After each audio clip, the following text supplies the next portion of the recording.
Sports TV, man. That's my dude. I rolls with him. You heard what the man said. It's Flight Sports TV.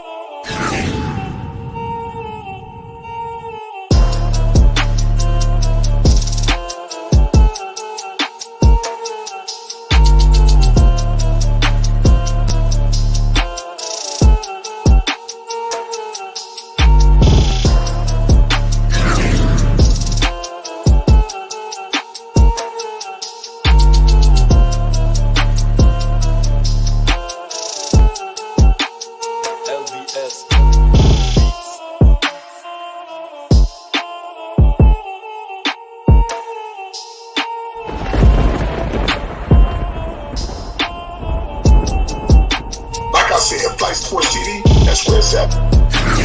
Flight Sports TV.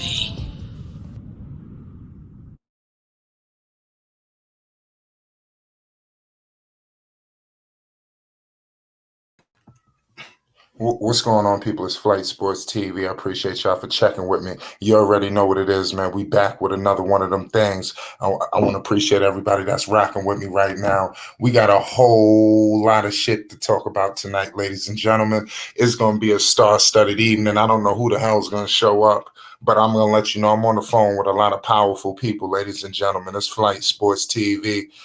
There's a lot of powerful people ringing my line right now. I'm telling you. And I won't get into details, you understand, but it is what it is. But I'm here to tell you, we back with another one. Everybody hit that like button, and if you're new, most definitely hit that subscribe button. We got a lot of shit to talk about tonight. We got a whole lot of shit to talk about because there's been so much that popped off with this trade deadline. It just seemed like shit was going back to back, boom, boom, all these fucking trades. Yo, I'm at work. The Harden deal go down. I look up on my phone, the Montrezl Harrell deal go down. I look back at my phone, the Porzingis deal went down. I'm like, what the hell is going on? And then I look up and shit is turmoil going on with Kyrie Irving. You ain't see these subliminal tweets. We got a whole lot of shit to unpack, ladies and gentlemen. I'm telling you. And you know it's going to be very explicit. You know we ain't politically correct around here. We not. You understand? We not. You understand? We're going to tell it how it is, man. You feel me? And we about to get all into it right now. Shout out Torrance, shout out Zay. Bottom line is this. I ain't wasting no time with the people tonight. Shout out to the panel already. I see y'all in the building. Let me tell you something. The Bulls and Lonzo Ball gonna have their work completely cut out for them right now. It ain't gonna be no easy peasy. Before all these fucking injuries that went down, it was serious shit going on with Chicago. They was the top seed in the Eastern Conference, looking like head and shoulders better than everybody else. Prior to Lonzo Ball going out, the Brooklyn Nets flipped the switch, and before you know it, they done wiped their ass out on national television, and it was like they lost their swagger ever since. You understand? They got obliterated by Golden State right after. You understand? Come on, let's talk about the history. The Chicago Bulls have done their thing. I'm giving them credit. Shout out to C-Red. They look great. But the East is looking greater. You understand? Because it was some serious moves made today, y'all. And yesterday, I'm telling you it all. And there's serious ramifications for Lonzo when he gets back. Lonzo coming back, we can't have no half-stepping when Lonzo get back. When Lonzo get back, he got to hit the motherfucker rolling. You understand? It can't be, we ain't got games. Unfortunately, it's not the case. I wish it was. You understand? Lonzo Ball is coming back after All-Star break. I would say sometime next month. I ain't gonna say no more. You understand? But I'm saying next month we will see Lonzo Ball back on the goddamn stage. You understand? When he gets back, it's gonna be money time going into the playoffs. Lonzo got to put everything on the line and push his chips to the table for the Chicago Bulls. And I got no doubt in my mind that he's willing to do it and able to do it, ladies and gentlemen. You understand? Now I'm looking at Chicago. And I ain't even gonna get to the panel. We got a full panel already, and I'm telling you, we're gonna get. I got a lot of shit to say today, ladies and gentlemen. I got to talk tonight, man. For real, man, on some real shit. Let me tell you something.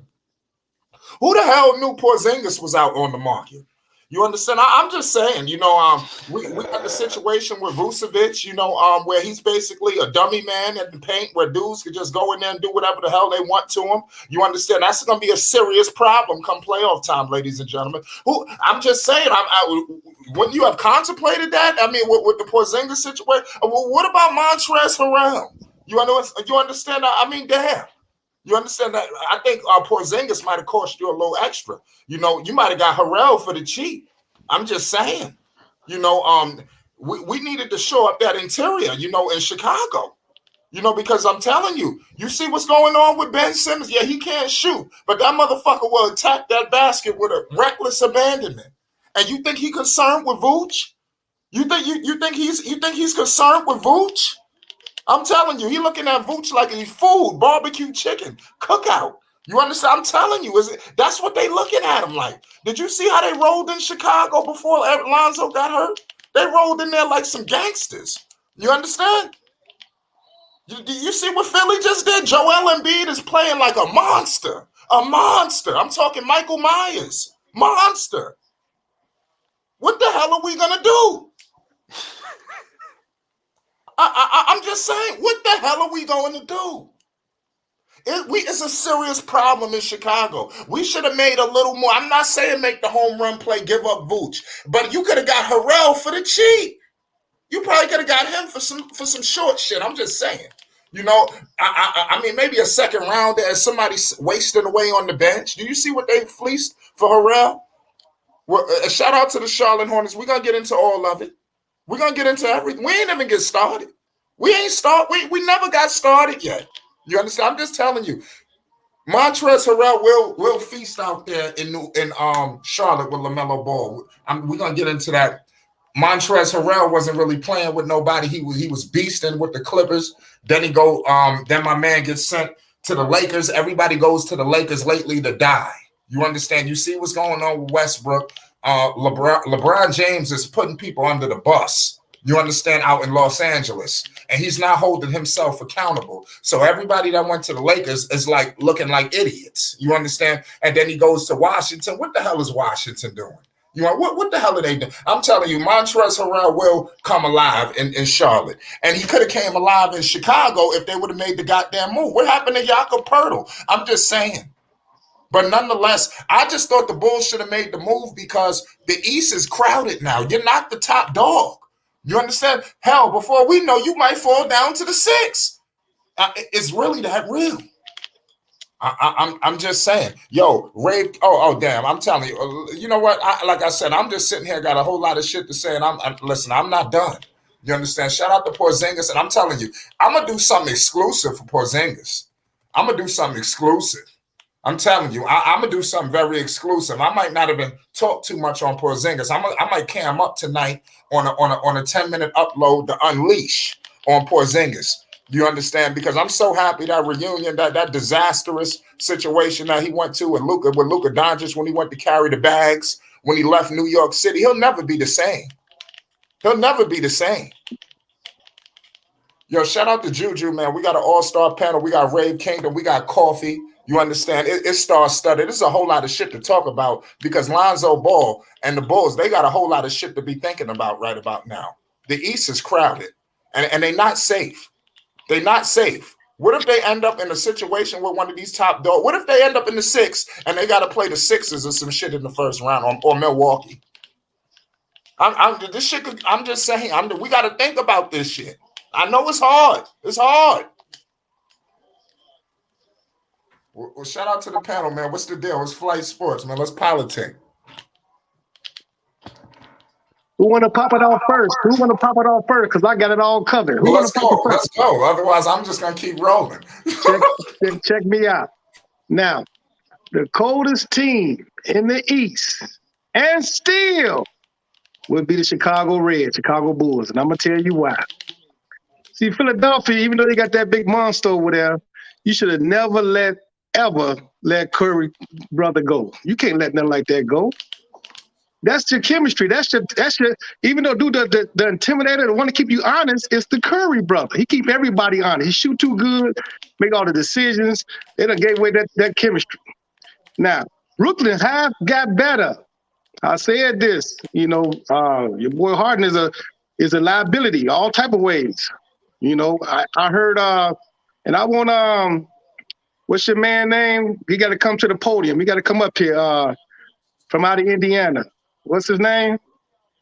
I forget his name, but I'm just gonna go ahead and ride with what he said was off the way gone wrong off the hook. Ain't nowhere in the hell you get rid of Kyrie Irving. Ain't nowhere in the hell. Kyrie is Kyrie. Yo, you seen the way he put up a puppet emojis and shit like that? You Yeah, seen that? you don't give up no Kyrie Irving. You gotta respect what he's talking about, respect what he's doing. If you took the jab, you got the jab. You don't. If whoever don't get the jab, then have to get the jab. You gotta respect people that got it both ways. But you don't tell that man, you gotta take it for the team, be a team player, and just go ahead and do what they want you to do. Hell no, that's like telling you, look, son, look, daughter, I'ma die, but don't even trip. You know, daddy gonna love you while I'm dead. No, you don't even know. So you gotta do his history. So he comfortable with that. I'm comfortable with him. But that's a killer. In terms of the Bulls, the most dangerous team in the motherfucking East is the Chicago Bulls. The chemistry is still there. I'm so glad they didn't trade nobody. Now, I would have liked for them to get Porzingis. I would have liked for them to get Montrezl Harrell. Yes, I think Trez could have been had. Porzingis, you would have probably had to give up too much. Absolutely. So I understand that. Absolutely. But you could have got that Montrezl Harrell. He's a monster. But yo, on some real stuff, minus them injuries, Vucevic for Porzingis. I know Vuce might be better. You gotta have Porzingis. Porzingis defensively, you gotta have Porzingis. Everything he do defensively is something else. He's doing all that shit. He's doing all that shit. Right. He's doing all that shit Vuce do, and then some. And he's 7'3". You can't teach that shit. You can't teach 7'3". Yes. And I'm gonna tell you what. I'm gonna tell you better. I don't know. I think you're a better shooter than him. Hell yeah, they can shoot that thing. And I'm gonna tell you who else fucked up. That's in the West. We get to them later. That motherfucking Utah Jazz. You don't let that white boy get away from that. That motherfucker, he keep their shit honest. It's gonna be a wrap for Utah Jazz. It's gonna be a wrap for Philadelphia 76ers. Joe Ingles. You don't let nothing like that get away. These are the killers. Now, that boy Ben Simmons. Everybody been talking crazy about Ben Simmons. He's a monster. He keeps everything good on defense. He ain't got to shoot. We got enough people to score points. We got people enough to score points. But what's going to be their problem is, do y'all understand chemistry? Chemistry takes some time, a year, 2 years to develop. That's a lot. You can say, well, they ball players. They'll figure it out because everybody can hoop. But under them pressures and different situations, they ain't had that time going together like that. The Harden them couldn't figure it out. They even played like 20-some games together. So when you think about who got the chemistry in the East, it's the damn Bulls and the Milwaukee Bucks. But Milwaukee gonna be in trouble because that Zoe Ball is a freak of nature. I keep saying it all the time. You're gonna see some shit you ain't never saw when he come back, especially in the playoffs. Then he got a West name right there. So while we getting all high, we getting all messed up, we getting all them just names. Never get caught up on motherfucking names. Them just names. The names sound good, but what's name playing over here? What's name playing over here? When it come down to it, you got to still have that chemistry. Niggas be upset when they Broad be there. Did you see when Derrick Rose was dating dude Broad who played for Phoenix Suns? And what happened at that game, if y'all remember that game? Come on, man. That was D Rose brought it first. Hold on, Coffee. Shout out Juju. Shout out Rave. Shout out Assign. Shout out Panel. Shout out to you, brother. Juju, what's the deal, man? What's your thoughts on all this shit that we over here politicking about? It's crazy. Hey, what shout out to y'all, man. What's good, Coffee? What's up, brother? What's up, Juju? Man, bro, I ain't gonna lie. The Nets just finessed the Sixers, bro. I ain't gonna lie. Like, not only did they address their needs defensively and also from like a rebounding perspective. Yeah, like to me, and I already thought the Nets with Harden was like the best team in the East, but now with Ben Simmons, I think they're even better because again, it addresses their like needs defensively and things of that nature. And plus, I don't think Ben Simmons has as much of an ego as like James Harden, so I think that's a good thing. He can play unselfish as well out there. So I think the Nets still at the top now. Now for the Bulls for the Sixers, getting Harden. Bro, it's a downgrade, bro. Like you give up Steph Curry, one of your probably the best shooter on your team. You give up probably your best defender on the team for James Harden. Like I just don't. I feel like the 76ers are going to fall off for sure now. So I didn't like that move whatsoever. Before the Bulls, I think the Bulls are basically in the same spot that I predicted earlier on. Like the Nets and the Bucks basically are probably have the upper hand, but the Bulls after that are right there with anybody. They just got to get healthy and things of that nature. And I also saw that they said Goran Dragic is on the buyout market and the Bulls are interested in him. I think y'all also brought up like Kristaps Porzingis. Kristaps Porzingis was definitely tradable for any team in the East. I mean, the Washington Wizards only gave up like fucking Dinwiddie, bro. They gave up Spencer Dinwiddie and a couple of first round picks, man. I mean, come on, so somebody could have gave that up for Kristaps Porzingis. That's what I'm You know what I'm saying. I saying? would have thought about it. But yeah, overall, bro, I thought the Nets basically just, robbed the 76ers with no gun today. You know what I'm saying? But other than that, it's been pretty good. I got a question for you before we move on to somebody else, because I think you're one of the most qualified to answer this question.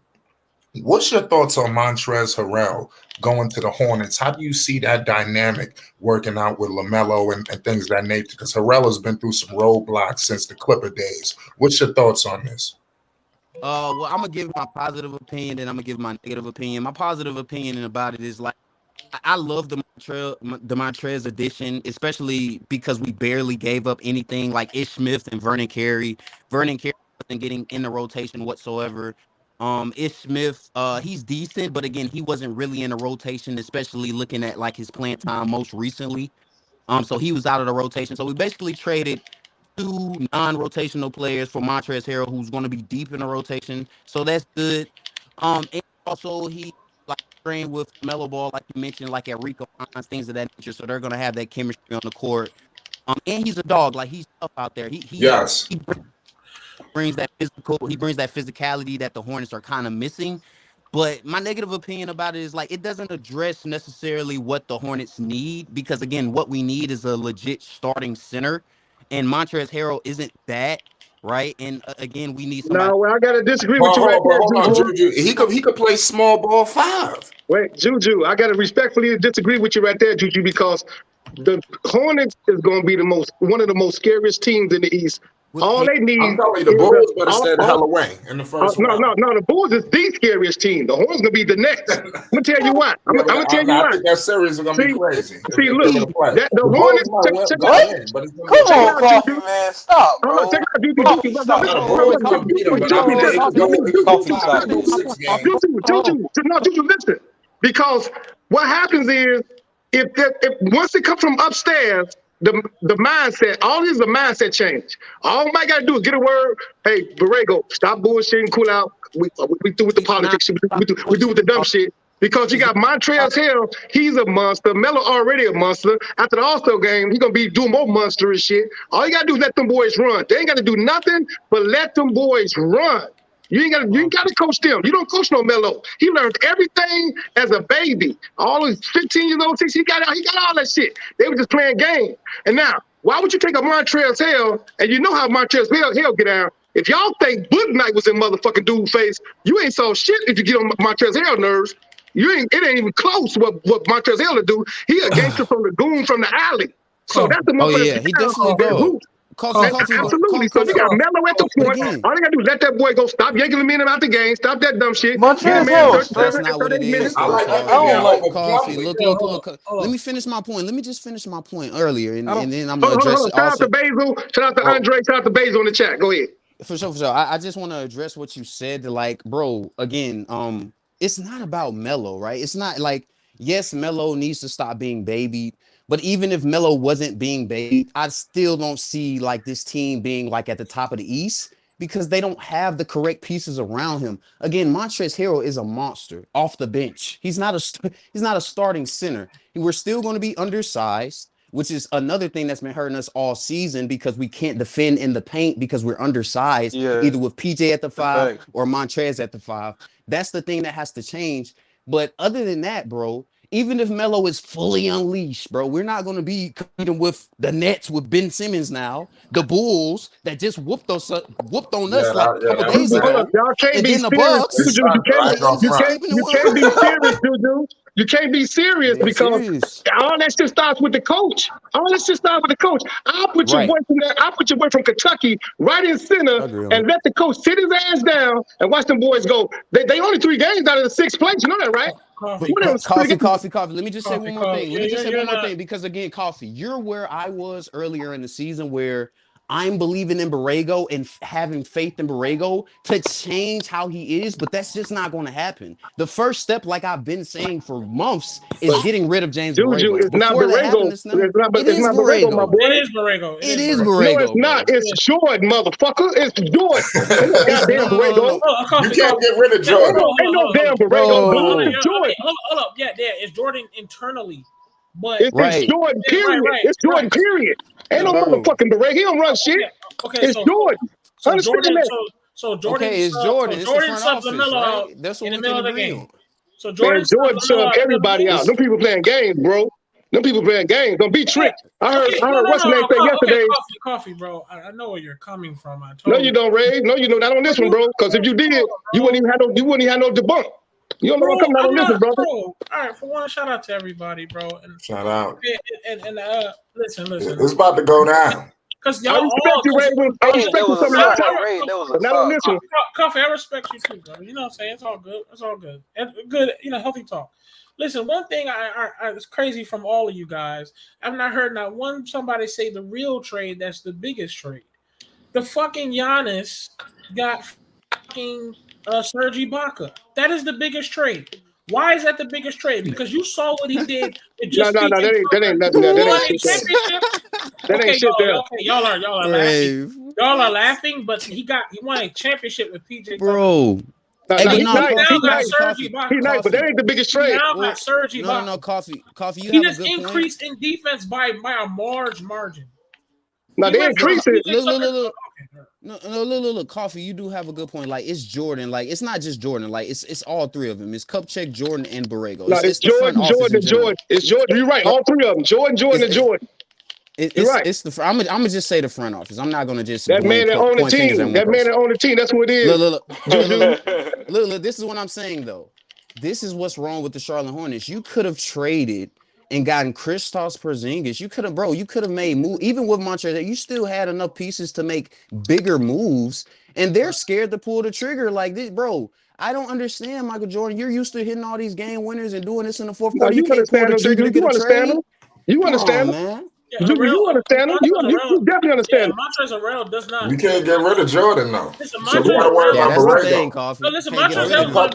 We could get rid of them. Montrezl Harrell is going to be a complimentary piece. Not to say I want him to get. Montrezl going to be a big piece. He's going to be a huge piece for them. Yeah, he's going to be definitely huge. A huge piece. He's a good complimentary for Melo and the squad, especially on defense. But it doesn't change their size. It doesn't. Look, let me tell y'all something, man. All that side shit, that Montrezl play like he's 7 foot something. All that side shit, that's cool. That shit cute. It comes down to chemistry, playing defense, and passing that ball. Every team, they average anywhere from 32 to 35 assists and play defense every motherfucking night. They're gonna get out. But I would have got Porzingis. You don't give up no 7-3. You don't let no 7-3 pass up. Porzingis ain't no buster now.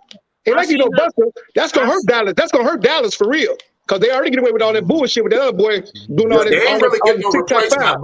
Listen, I don't want to. I think I'm gonna give some exclusive for the people tonight on that. I might want to hold some of my statements. Yeah, that's gonna fuck Dallas up.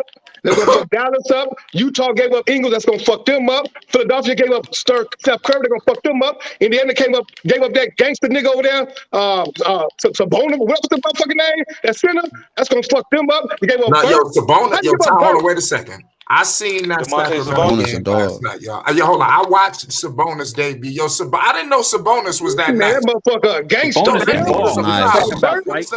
Back to the basket. If Anthony Davis played like that, he would be the best player. Yeah, he be dragging motherfuckers. He be dragging motherfuckers. That's Sabonis be dragging motherfuckers. Burt be dropping 40 like it's nothing. You know what I'm saying? But they gave up some key pieces. I guess Sabonis is a problem. And he didn't get. You see, they got rid of Bagley. You see what happened to Bagley? Shout out to James too. He gonna do good out there in Detroit. Detroit is building that team around Cade Cunningham. I like that pickup. He's a You just made me put my finger down my throat saying that. Hey, Bagley is a bust, man. Let's face it, bro. He got to develop. He got to go somewhere where he could grow. I didn't like how the Bulls didn't make. I didn't like how Remember the Pistons still got. Didn't make not one single move. They didn't have to. They didn't have to. If you can't get no Porzingis, don't make no moves. If you can't get no Montreal, don't make no moves. probably try to get them two.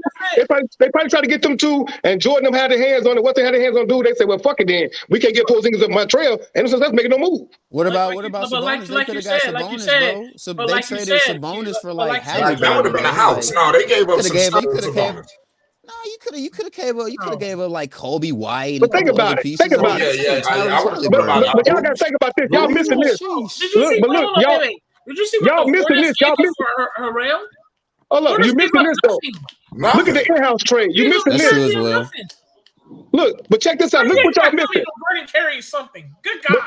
But who in the hell trade within the conference? Philadelphia and That's Brooklyn what I'm Nets. saying. I don't know what's going on with today's NBA. I don't know what's going on. It's 2022, man. You gotta play them people. Why would you give up that much? I don't know what's going on in today's NBA. Talking about Simmons, this nigga is a Ain't fucking nobody killer. scared about somebody that they trade off their team. Let's be It's a real. new NBA. What you saying? Scared of Ben Simmons. Look at who the owner. Whoa, you said nobody's The scared Nets of are Ben scared of James Harden. The Are you Sixers ain't serious? scared of Ben Simmons. Who said they ain't scared of Ben Simmons? Are you kidding me? No, they're not scared of Ben Simmons. I'll double down on that. They're not scared No, on that team. look. On that team, you see how many shooters Look, they got? y'all gotta Patty think, man. Mills, You gotta think, man. You gotta think, man. Use your motherfucking brain, Come man. on, man. That Hold dude on, Use your can head, ball man. out. One mic, one mic. When you give up a type of dude like that, One mic. One at a time. when you give up a dude like that, it's off the back. They saying, you know what, Ben ain't coming back, and we got to, because we ain't just gonna get him up to motherfucking New York to the Brooklyn Nets. We got to go ahead and get something out this shit, because dude ain't gonna play for us at all. So that's the only time you make within fucking the same conference trade with the people you gotta play. You gotta see them people. Philadelphia just got weaker, man. They gave up Steph Curry and Ben Simmons. I don't know about getting weaker. Yeah, I mean, I respectfully disagree. Man, that motherfucker hard over. They know what hard about to do with the ball. The reason they got weaker is because, think about it, they got James Harden who plays no defense, and then they just lost basically their best defender. Kobe right now. You gave away Ben Simmons for a dude that plays no defense, so your defense in the playoffs is going to be non-existent. Let's keep it 100. Well, listen, don't come to the paint. Hold on one second. Go ahead, Dad. That's not true. There you go. Go ahead. No, they still got Thibault, bro. No, go ahead. It won't be like it Philadelphia ain't was. gonna be on shit. They ain't gonna be on shit. I don't know.